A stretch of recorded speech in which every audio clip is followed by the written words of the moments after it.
Faces appeared to me moments before protesters from Occupy Wall Street and I were arrested on a windy November afternoon in front of Goldman Sachs. They were not the faces of the smug Goldman Sachs employees who peered at us through the revolving glass doors and lobby windows, a pathetic collection of middle-aged fraternity and sorority members. They were not the faces of the blue uniform police with their dangling plastic handcuffs, or the thuggish Goldman Sachs security personnel whose buzz cuts and dead eyes reminded me of the Stasi. They were not the faces of the demonstrators around me, the ones with massive student debts and no jobs, the ones weighed down by their broken dreams, the ones whose anger and betrayal triggered the street demonstrations and occupations for justice. They were not the faces of the onlookers, the construction workers who seemed cheered by the march on Goldman Sachs, or the suited businessmen who did not. They were faraway faces. They were the faces of children dying. They were tiny, confused, bewildered faces I had seen in the southern Sudan, Gaza, the slums of Brazzaville, Nairobi, Cairo, Delhi, and the wars I covered. They were faces with large, glassy eyes above bloated bellies. They were the small faces of children, convulsed by the ravages of starvation and disease. I carry these faces. They do not leave me. I look at my own children and cannot forget them, these other children who never had a chance. War brings with it a host of horrors, but the worst is always the human detritus that war and famine leave behind. The small, frail bodies whose tangled limbs and vacant eyes condemn us all. The wealthy and the powerful, the ones behind the glass at Goldman Sachs, laughed and snapped pictures of us as if we were an odd lunchtime diversion from commodities trading, from hoarding and profit, from the collective sickness of money worship, as if we were creatures in a cage, which in fact we soon were. Goldman Sachs Commodities Index is the most heavily traded in the world.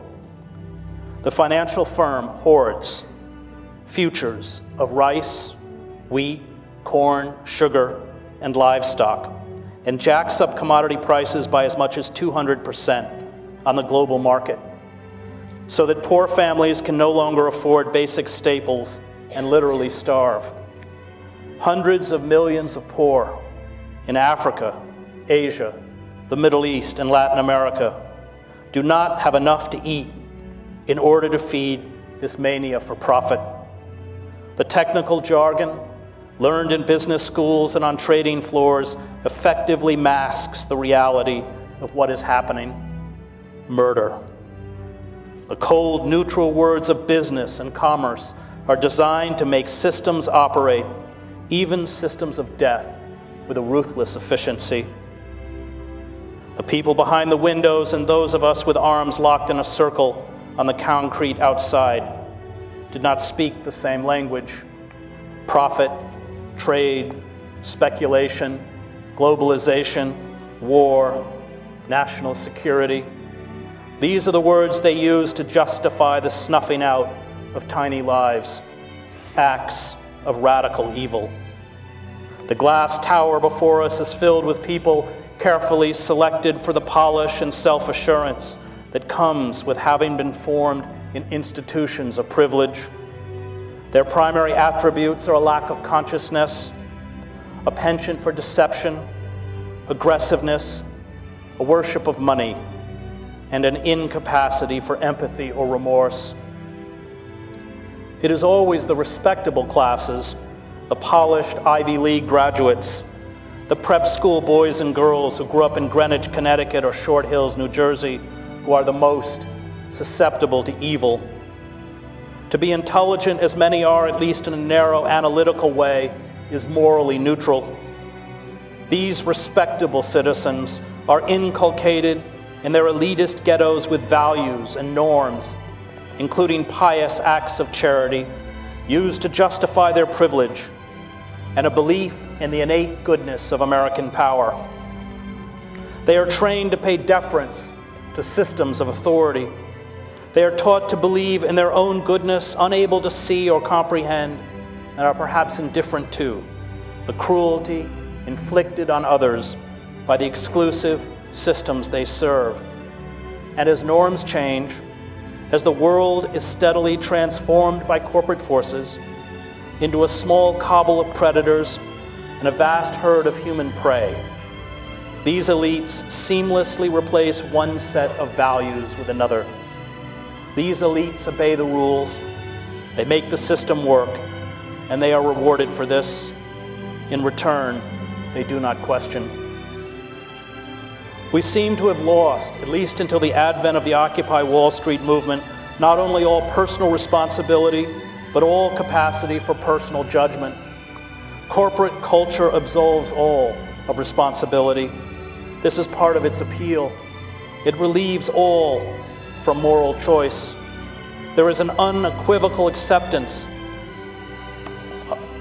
of principles such as unregulated capitalism and globalization as a kind of natural law.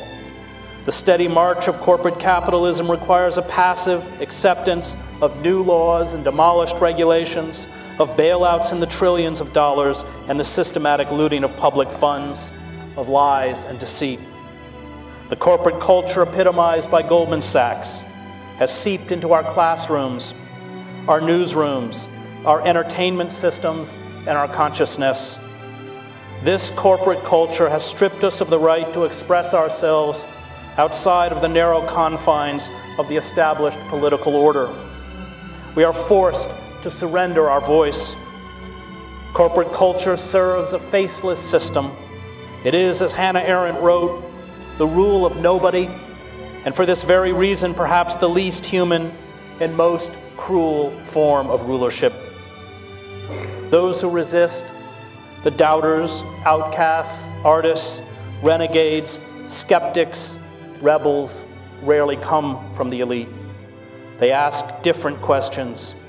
They seek something else, a life of meaning. They have grasped Immanuel Kant's dictum, if justice perishes, human life on earth has lost its meaning. And in their search, they come to the conclusion that, as Socrates said, it is better to suffer wrong than to do wrong. This conclusion makes a leap into the moral. It refuses to place a monetary value on human life. It acknowledges human life, indeed all life, as sacred. And this is why, as Arendt points out, the only morally reliable people are not those who say this is wrong or this should not be done, but those who say, I can't. The greatest evildoers are those who don't remember because they have never given thought to the matter, and without remembrance, nothing can hold them back, Arendt wrote. For human beings, thinking of past matters means moving in the dimension of depth, striking roots, and thus stabilizing ourselves so as not to be swept away by whatever may occur, the zeitgeist or history or simple temptation. The greatest evil is not radical. It has no roots. And because it has no roots, it has no limitations. It can go to unthinkable extremes and sweep over the whole world.